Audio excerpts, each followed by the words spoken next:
এই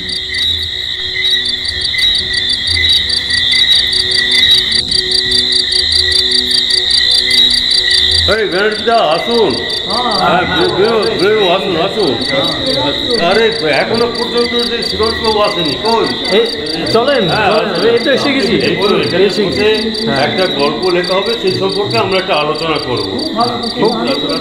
কিন্তু এত রাত্রিটা কি হয়েছে? দিনের বেলায় করতে অসুবিধা হয়, রেকর্ডিং করতে অনেক রকম আওয়াজ হয়। হ্যাঁ, তাহলে আমরা এখানে বসি, একসঙ্গে বসে গল্প। ঠিক আছে, ঠিক আছে, ঠিক আছে তাহলে। হ্যাঁ হ্যাঁ, ঠিক আছে, আনন্দ হবে। আমরা সবাই সাইপুকুর মাতৃসেবিকা সমিতির সিনিয়র সিটিজেন হোমে থাকি।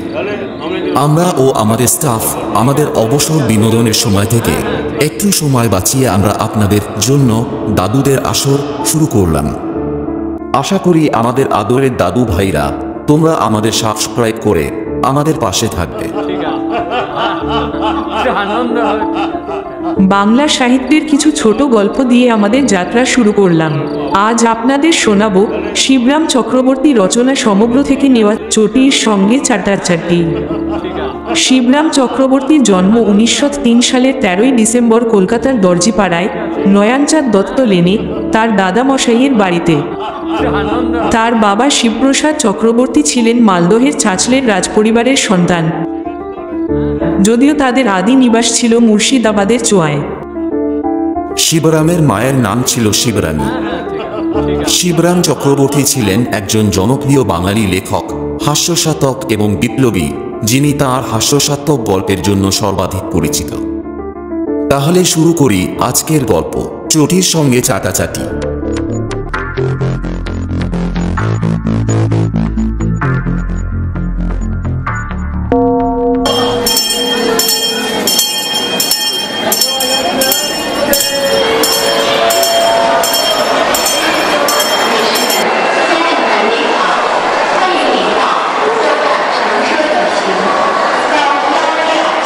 না, বিয়ের নেমন্তন্ন পেলে আর ছাড়া না। উৎসবের প্রধান অতিথি রূপে বর রূপে বাদ গেছি বলে যে লুচির পাতাতেও বরবাদ হয়ে যেতে হবে তার কোনো মানে নেই। এতটা ক্ষতি শিকার আমার পুষ্টিতে লেখে না, বরং খতিয়ে দেখে যদ্দূর সাধ্য ওই খাদ্যের ওপর দিয়েই তার শোধ তুলতে হবে, এই হচ্ছে আমার মত। অতএব বটকেষ্টর বিয়ের নেমন্তন্ন গ্রহণ করতে দ্বিধা করলাম না। কাছেই শ্রীরামপুরে বিয়ে।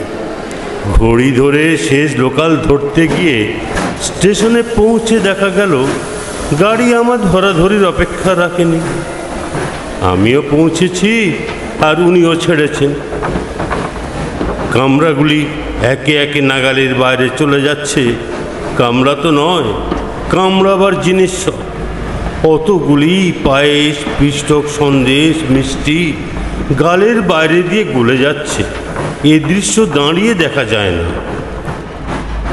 এমন অবস্থায় লোকে মরিয়া হয়ে ওঠে, প্রাণ দিয়েও ফেলতেও পরোয়া করে না। অন্ধ ইচ্ছার বশে বাচ্চজ্ঞান শূন্য হয়ে আমিও কখন চলমান ট্রেনের ওপরে টেনে এনে নিজেকে নিক্ষেপ করেছি। একেশ্বর নেতাকে জনসমুদ্রে ঝাঁপিয়ে পড়তে দেখেছ? না দেখে থাকলে শ্রদ্ধানন্দ পার্কের ওপরে নজর রেখো। শ্রদ্ধা এবং আনন্দ দুই একদা তোমার হবে। জনসমুদ্রকেও ঝাঁপিয়ে পড়তে দেখা যায় এক এক সময়, একমাত্র ফুটবল রেফারির ওপরে। কিন্তু আমার বেলায় যেন উভয়ের যোগাযোগ ঘটল। আমিও লাফিয়ে গেলাম আর অসংখ্য বাহুও সেই সঙ্গে ঝাঁপিয়ে এলো। হাতাহাতি হয়ে জানালা ভেদ করে কি করে যে কামরার গর্ভে পদার্পণ করলাম জানি না। জীবনের কটা রহস্যই বা অন্তিম দীর্ঘ নিঃশ্বাস পরিত্যাগের পূর্বে জানা যায়, কিন্তু হায়, তখন জানা গেলেও আর জানানো যায় না।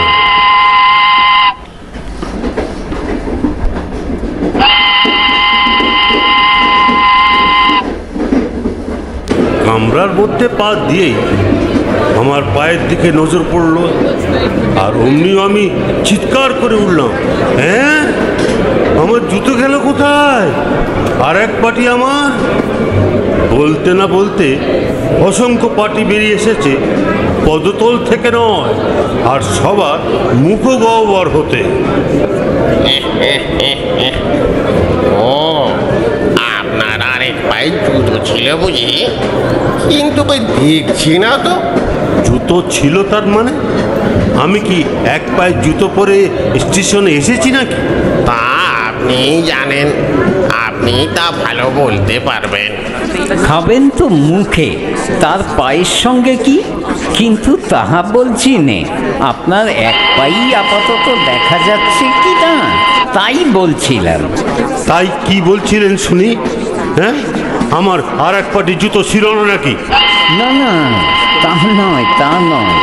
আপনি দু পায়ে জুতো পরেই বেরিয়েছিলেন তো? আপনার মনে আছে ঠিক? মনে আছে? তার মানে কি বলতে চান আপনি? বলেন তো, এই দণ্ডে আপনাকেও মনে পড়িয়ে দিতে পারি। দেব নাকি? আপনি কি পাগল নাকি? কেউ কি এক পায়ে জুতো নিয়ে নেমন্তন্ন খেতে যায় নাকি? হ্যাঁ, এক পা জুতো আর এক পা ধুলো। কি লোক রে বাবা! আহা, চুটছেন কেন? দুপাটি জুতোই একসাথে কেন হইতে থাকে? এই ভেবে কেউ কেউ আলাদাও তো পড়তে পারে। আপনি যে সেই সুবিবেচকদের একজন হবেন না তা কি কেউ বলতে পারে? যেমন আপনাদের কাণ্ড, বলা নেই কওয়া নেই, হই হই করে জানালা দিয়ে টেনে তুললেন যেন বেয়ারিস একটা লাশ পেয়েছে। এমন তাড়াহুড়ো লাগালেন যে চোখে কানে দেখতে দিলেন না। কোনো দিকে যে একটু তাকাবো তার ফুসরত দিলেন না পর্যন্ত। তাই তো এমন কাণ্ডটা ঘটল। কেন বোঝাই? অমন করে ধরে বেঁধে টানা হাজরা করে টেনে তোলবার কি দরকারটা ছিল শুনি? জানালা দিয়ে ওইভাবে আমাকে আমদানি না করলে কি চলতো না? আর অমন করে অত কষ্ট করে জানালা দিয়েই বা আমি আসবো কেন? আসতে যাব কেন? কেন আমি কি নগদ পয়সার টিকিট কাটেননি নাকি? আপনি নিজেই কাটা পড়তেন যে, টিকিটের মতোই যে কাটা পড়তেন। গাড়ি ছেড়ে দিয়েছিল কি না? কাটা পড়তাম, সেও আমার ভালো ছিল। তাহলে তো আমার জুতোটা এইভাবে খেয়ে যেত না। নতুন কেনা বোম্বে স্লিপার মশাই, 6 টাকা 9 আনা দাম, আর তার ওপর 21 পয়সা সেল ট্যাক্স। কতবার কত বাড়ির নেমন্তন্ন খেলে তবে যে টাকাটা উঠবে কে জানে। আরে মশাই, দুঃখ করছেন কেন? কাটা পড়লে লেঠা চুকে যেত তা ঠিক, জুতোর শোকটা আর আপনার লাগতো না। কিন্তু ভগবানের আপনার ওপর নেক নজর থাকতে পারে তো, আছে কি না বলা তো যায় না। সেরকম টান আপনার ওপর তাঁর থাকলে নিজের পাঁঠা তিনি লেজের দিকেও কাটতে পারতেন। মাথায় কাটা না গিয়ে মাথায় মাথায় বেঁচে পায়ের দিকেও কাটা যেতে পারতেন তো। জুতো খোয়া যাওয়ার চেয়ে সেটা একটু বেশি খোয়ার হতো নাকি? আর পা খরচ হয়ে গেলে জুতো পরতেনই বা কোথায়? পড়তুম আমার মাথায়। আমি খুবই বিরক্ত হয়ে জানালার বাইরে তাকিয়ে থাকলাম।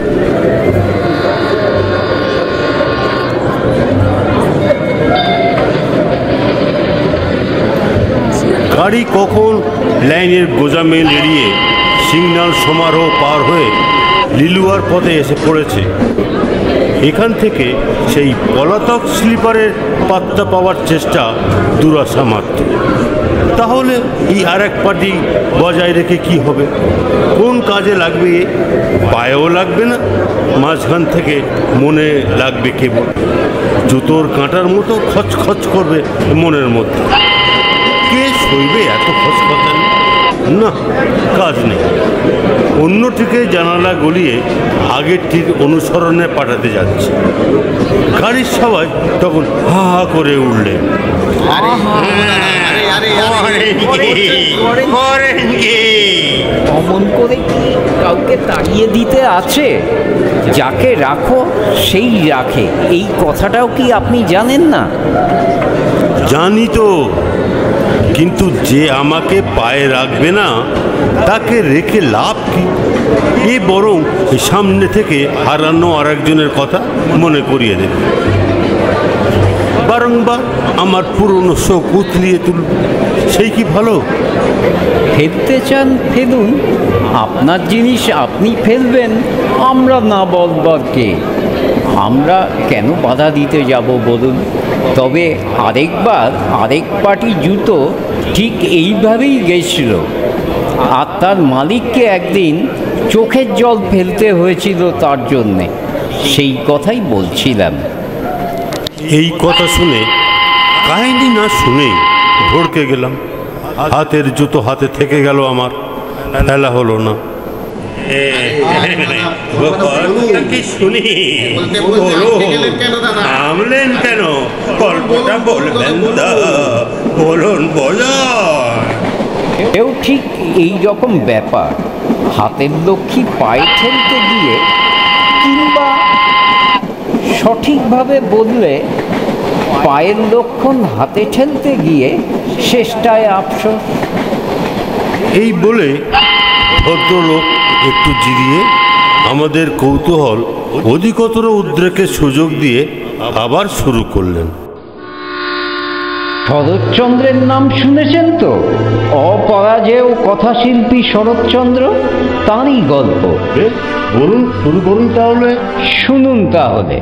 তাঁর গল্প বটে, কিন্তু তাঁর লেখা কোনো গল্প নয়, তাহলে তো তাঁর গ্রন্থাবলীতেই পেতেন।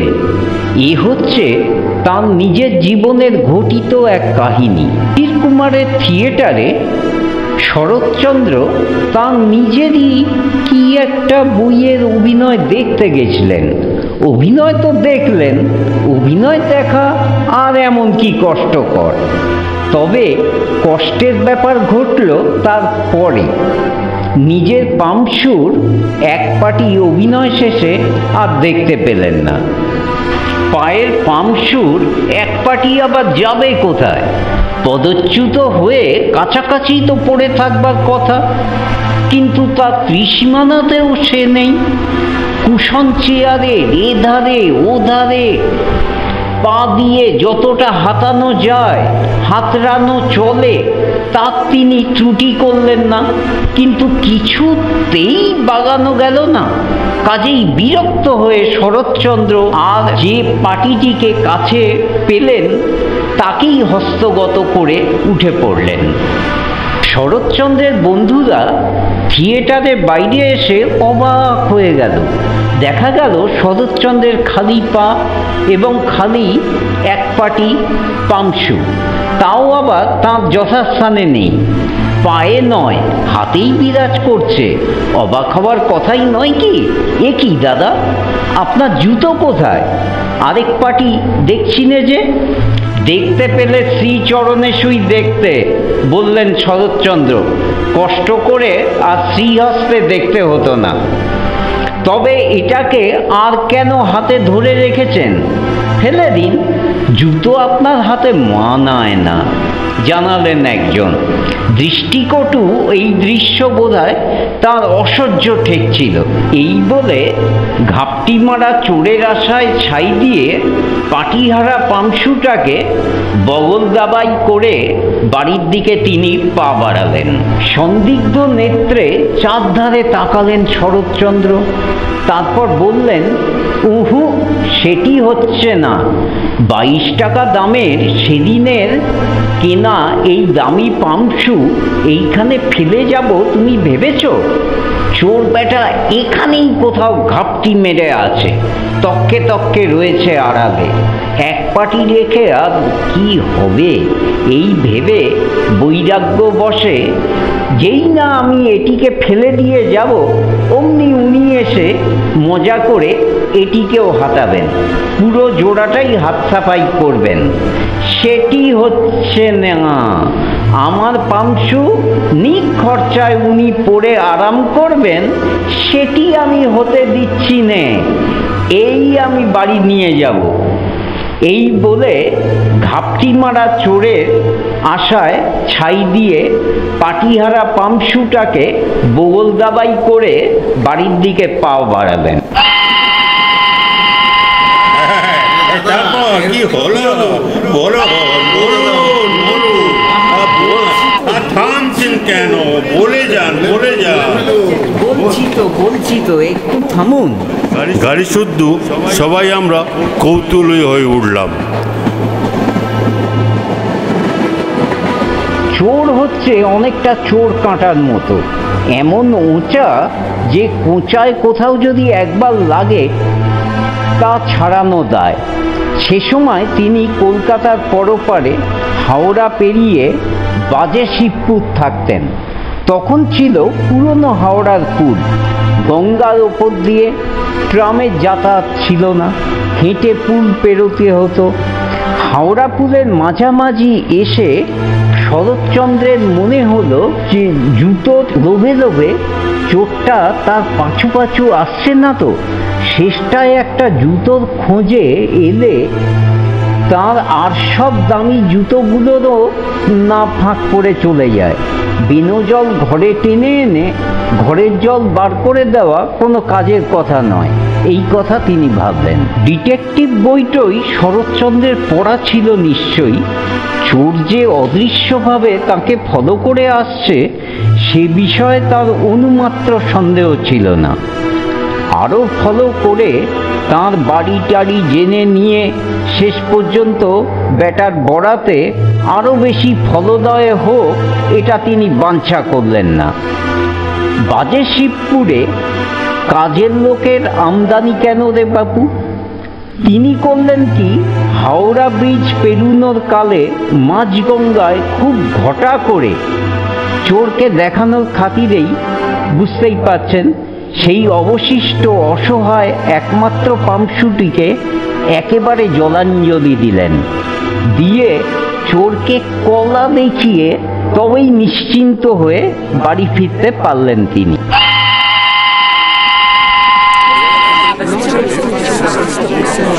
বাহ বাহ, শরৎচন্দ্রের তো খুব বুদ্ধি ছিল। বাহ, বুদ্ধি থাকবে না? কত বড় ঔপন্যাসিক তিনি, কত বড় মনস্তাত্ত্বিক, এদেশে আর জন্মেছে নাকি কখনো? সবার মনের খবর ওর মুখদর্পণে থাকত। চোরকে দেখতে না পেয়েও তার মনের কথা তিনি জলের মতো পরিষ্কার দেখছিলেন। কিন্তু বলতে কি, অত বড় মনস্তাত্ত্বিক না হয়েও চোরকে যেন আমি চোখের ওপর দেখছি, ওই গল্প বক্তার মধ্যেই দেখতে পাচ্ছিলাম যেন। তা নইলে শরৎচন্দ্রের জুতো বিসর্জনের অত ঘটা উনি দেখলেন কি করে? ডিটেকটিভ বইটই কি আমার এগাতখানা পড়া নেই নাকি? আমি কুটিল নেত্রে কথকের দিকে তাকাতেই তিনি জুতোর কথাটা চাপা দিলেন অন্য কথা।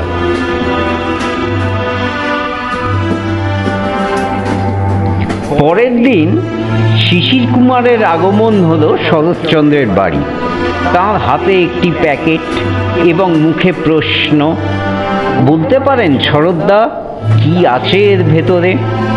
এখন শরৎচন্দ্রের মতো মনস্তত্ত্ববিদ দুনিয়ায় খুব বিরল ছিল। আপনারা যদি তার গ্রন্থাবলী পড়ে থাকেন তাহলে তার প্রমাণ পেয়েছেন।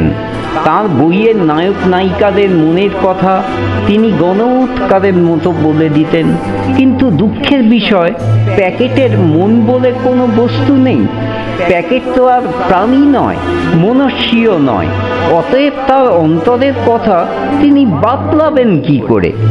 কাজেই অত্যন্ত স্বভাবতই তার নিজের মনে তখন যে তত্ত্বের উদয় হয়েছিল প্যাকেটের মনস্তত্ত্ব রূপে, সেই কথাই প্রকাশ পেল। কোনো খাবার দাবার বুঝি? বললেন শরৎচন্দ্র।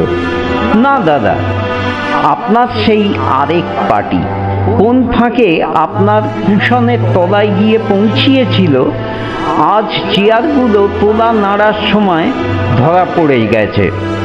ফেরারি আসামিকে আপনার হাতে সমর্পণ করতে পাকড়ে নিয়ে এলাম। এরপর শরৎচন্দ্রের মনস্তত্ত্ব কিরূপ হয়েছিল তা অনুমানের ভার আপনাদের ওপরই রইল। তাঁর গ্রন্থাবলী যদি পুনঃ পুনঃ আপনাদের পড়া থাকে তাহলে তা টের পেতে আপনাদের খুব বেশি বেগ পেতে হবে না।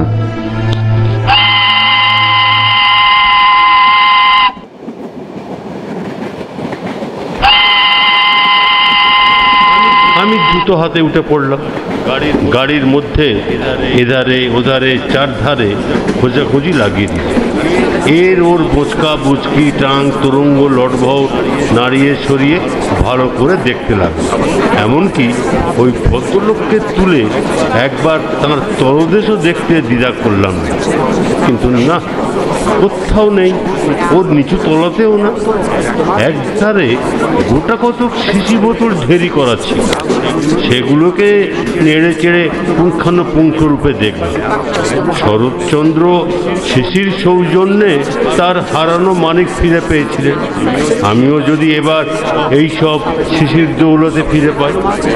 কিন্তু হায়, হাওড়া স্টেশনে যে হাওয়া হয়েছে তাকে উত্তরপাড়া উঠলে আমরার মধ্যে কামাতে যাওয়া বৃথা। অগত্যা আর উপায়ান্তর না দেখে এবং সেই একমাত্র স্লিপারকেই বারংবার দেখে দেখে অসহ্য হয়ে উঠল। ধূর্ত বলে হতভাগাকে সবেগে জানালার বাইরে উদাও করে দিল। কারোর আবেদন নিবেদন বাধা নিষেধ বাদ প্রতিবাদ আমি কর্ণপাত করলাম। সূর্যতোর সঙ্গে আমার ছোটবেলা থেকে আগে তাদের পড়লেই আমার পায়ে ফোসকা পড়ে। তাই আধুনিক চটি এই স্লিপারদের বরাবরই আমি ভালোবাসতাম। এইভাবে চটাচটি করবার ইচ্ছা ছিল না, কিন্তু এরকম ব্যবহারের পর আর কাঁতো ভাব রাখা যায়? যাকে এই বাড়িতে যখন যাচ্ছি তখন জুতোর ভাবনা নেই, জুতোর অভাব হবে না, খালি পায়ে ফিরতে হবে না, এটা ঠিক। এমনকি বরাতে থাকলে শরৎবাবুর মতো দামি নরম পামশুও পেয়ে যেতে পারি, চাই কি? সবাই কিছু এখনো এত চালাক হয়ে যায়নি যে ছেঁড়া স্যান্ডাল পায়ে দিয়ে আত্মরক্ষা করে আত্মীয়তা রক্ষা করতে বেরিয়েছে। যাই হোক, শ্রীরামপুর স্টেশনে নামলাম।